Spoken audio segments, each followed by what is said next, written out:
Entendu il y a quelques minutes le récit que nous a fait Jean-Michel Rascol de cette course du 50 km marche à Rio. Je vous résume, c'était vraiment incroyable avec Yoann Diniz. À mi-course, le Français était en tête d'1 minute 40 et il a dû s'arrêter malade. Il est reparti en titubant, puis il est tombé, il est reparti, il s'est effondré à un moment donné. Il est allé jusqu'au bout de l'effort, jusqu'au bout de la douleur. Et c'est vraiment quelque chose de très fort. Il n'a pas eu de médaille, évidemment. Il est arrivé 8e, mais c'était vraiment un moment incroyable. Et on va s'y arrêter avec notre consultant athlétisme RTL en direct de Rio. Bonsoir Alain Blondel. Bonsoir. C'était vraiment quelque chose de très très fort. Au-delà du sport, vraiment. Il est allé au-delà de lui-même, Yoann Diniz, cet après-midi. Oui, il a été cherché dans des recoins et vraiment les fins fonds de lui-même pour aller jusqu'au bout, voir cette ligne d'arrivée enfin de son 50 km marche des Jeux Olympiques. Il faut savoir que Yoann se prépare depuis 4 ans pour les Jeux Olympiques et là en fait on s'est rendu compte avec ces images terribles parce que c'est la magie des Jeux, c'est qu'on a des images enfin de cette épreuve un peu de folie qu'est le 50 km marche avec 30 degrés au soleil, déshydraté et puis malade surtout. Ouais. Et c'est ce qui a coûté très cher à Yoann après être passé vraiment en tête et on avait l'impression qu'il était parti sur de bons rails pour être enfin médaillé aux Jeux et pourquoi pas champion olympique. Parce qu'en fait, Yoann Diniz, c'est peut-être le meilleur de son sport depuis plusieurs années. Il est détenteur du record du monde, mais à Pékin en 2008, il avait dû abandonner. Il avait été disqualifié en 2012. Il est vraiment poursuivi par ce que Jean-Michel appelait tout à l'heure une malédiction olympique. Et vraiment, il voulait aujourd'hui la briser. C'est ça?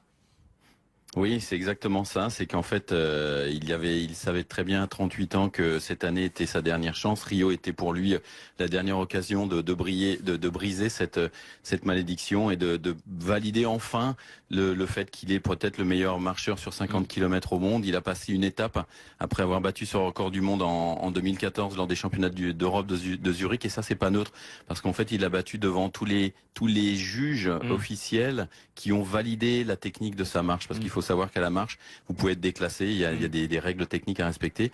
Et à partir de là, c'est lui qui allait le plus vite et il l'a montré d'entrée. Sauf que c'est un garçon qui supporte difficilement la chaleur et il est relativement sensible à ça. Et là, il s'est retrouvé vraiment dans un état physiologique extrêmement grave qui fait qu'il était psychologiquement, on est obligé de repousser les limites de son corps et il a redéfini ses objectifs au fur et à mesure. On l'a vu s'arrêter plein de fois. Il est tombé, vous l'aviez dit. Et sont vraiment des images terribles. Et par contre, vraiment chapeau bas à Yoann qui voulait absolument finir dans les 8 premiers de cette course. Parce que sans rentrer dans des détails, mais il était tellement malade qu'il a dû se soulager sur lui pendant la course et repartir malgré tout. Et repartir en souffrant. On voyait un masque de souffrance. C'était vraiment incroyable à voir. Il est allé chercher, vous le disiez, dans les recoins de son corps, son courage. C'est une leçon de vie. Et on se dit, mais quand on est athlète, on se bat pas juste pour un temps, on se bat pas juste pour une médaille. On se bat pour soi-même. Oui, on se bat même contre soi-même. Hein. On va chercher au plus loin pour savoir. Il faut se rendre compte que les Jeux Olympiques représentent quelque chose d'exceptionnel pour tous les athlètes, tous les sportifs. Et effectivement, c'est l'enjeu des Jeux Olympiques qui fait que Yoann était cherché aussi loin. Ce n'est pas le premier justement qui a été confronté à ce genre de difficultés. Il n'a pas pu trouver de toilette au moment où effectivement il en avait vraiment besoin. On a déjà vu ça malheureusement sur des 50 km marche. Pourquoi c'est aussi complexe le 50 km marche? Pourquoi est-ce que ça semble beaucoup plus difficile par exemple qu'un marathon? C'est tout simplement que physiologiquement, vous allez au-delà de la barre des 2 heures, 2 heures et demie, sur un niveau d'effort extrêmement violent. Vous êtes vraiment sur une vitesse quasiment maximum parce que ça tape très fort physiologiquement. Et au-delà des 2 heures, il y a tout un système physiologique de défense qui est en train de se mettre en place au sein de votre corps. Et tous les éléments qui ne sont pas utiles à l'effort physique se retrouvent un petit peu en veille, dont la digestion, l'assimilation des éléments nécessaires, hydriques et tout ce qui peut peut être nourriture. Et puis d'un autre côté, vous avez de la consommation d'énergie qui fait que le corps, à un moment donné, a besoin de réserves, de récupérer des réserves et de récupérer un peu de la nourriture. Et tout ça est complètement paradoxal, et ce qui fait que ça devient limite. Et quand vous êtes confronté à 30 degrés de chaleur, sans ombre du tout, qu'il y a de l'eau qui vous est fournie par l'organisation qui est peut-être un peu froide, si vous buvez trop vite, c'est fini, c'est la catastrophe. Et c'est vrai qu'après l'avoir vu tomber, tituber, se relever, vraiment souffrir jusqu'au bout, on l'a vu sourire au milieu de sa grimace. Il a souri à la fin sur la ligne, et c'était vraiment un très très beau moment de ces Jeux Olympiques. En tout cas, merci Alain Blondel d'avoir été avec nous en ligne. On va suivre avec vous les autres compétitions jusqu'à la fin du week-end. Consultant athlétisme RTL avec l'équipe des sports sur place à Rio. Bonne journée. RTL. Entendu il y a quelques minutes le récit que nous a fait Jean-Michel Rascol de cette course du 50 km marche à Rio. Je vous résume, c'était vraiment incroyable avec Yoann Diniz. À mi-course, le Français était en tête d'1 minute 40 et il a dû s'arrêter malade. Il est reparti en titubant, puis il est tombé, il est reparti, il s'est effondré à un moment donné. Il est allé jusqu'au bout de l'effort, jusqu'au bout de la douleur, et c'est vraiment quelque chose de très fort. Il n'a pas eu de médaille, évidemment, il est arrivé 8e, mais c'était vraiment un moment incroyable, et on va s'y arrêter avec notre consultant athlétisme RTL en direct de Rio. Bonsoir Alain Blondel. Bonsoir. C'était vraiment quelque chose de très très fort, au-delà du sport, vraiment. Il est allé au-delà de lui-même, Yoann Diniz, cet après-midi.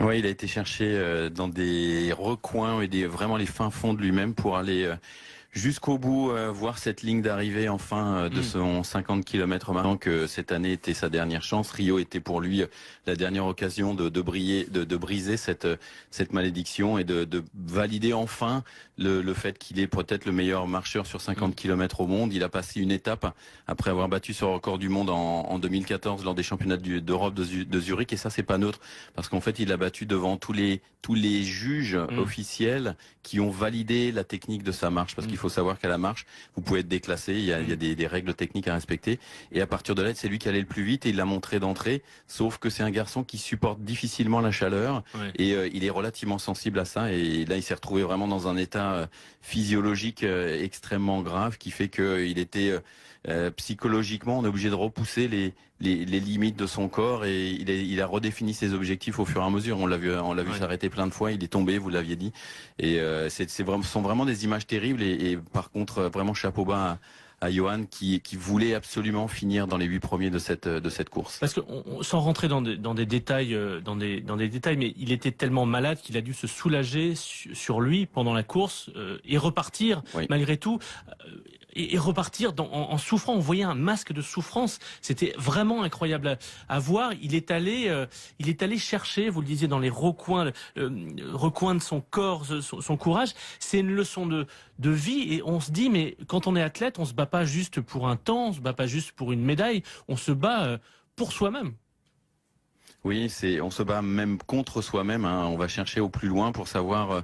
Il faut se rendre compte que les Jeux Olympiques représentent quelque chose d'exceptionnel pour tous les athlètes, tous les sportifs. Et effectivement, c'est des Jeux Olympiques. Il faut savoir que Yoann se prépare depuis 4 ans pour les Jeux Olympiques. Et là, en fait, on s'est rendu compte avec ces images terribles, parce que c'est la magie des Jeux, c'est qu'on a des images enfin de cette épreuve un peu de folie qu'est le 50 km marche, avec 30 degrés au soleil, déshydraté et puis malade surtout. Et c'est ce qui a coûté très cher à Yoann après être passé vraiment en tête, et on avait l'impression qu'il était parti sur de bons rails pour être enfin médaillé aux Jeux, et pourquoi pas champion olympique. Parce qu'en fait, Yoann Diniz, c'est peut-être le meilleur de son sport depuis plusieurs années. Il est détenteur du record du monde, mais à Pékin en 2008, il avait dû abandonner. Il avait été disqualifié en 2012. Il est vraiment poursuivi par ce que Jean-Michel appelait tout à l'heure une malédiction olympique. Et vraiment, il voulait aujourd'hui la briser. C'est ça? Oui, c'est exactement ça. C'est qu'en fait, il savait très bien à 38 ans. C'est l'enjeu des Jeux Olympiques qui fait que Yoann était cherché aussi loin. Ce n'est pas le premier justement qui a été confronté à ce genre de difficultés. Il n'a pas pu trouver de toilette au moment où effectivement il en avait vraiment besoin. On a déjà vu ça malheureusement sur des 50 km marche. Pourquoi c'est aussi terrible, complexe le 50 km marche? Pourquoi est-ce que ça semble beaucoup plus difficile par exemple qu'un marathon?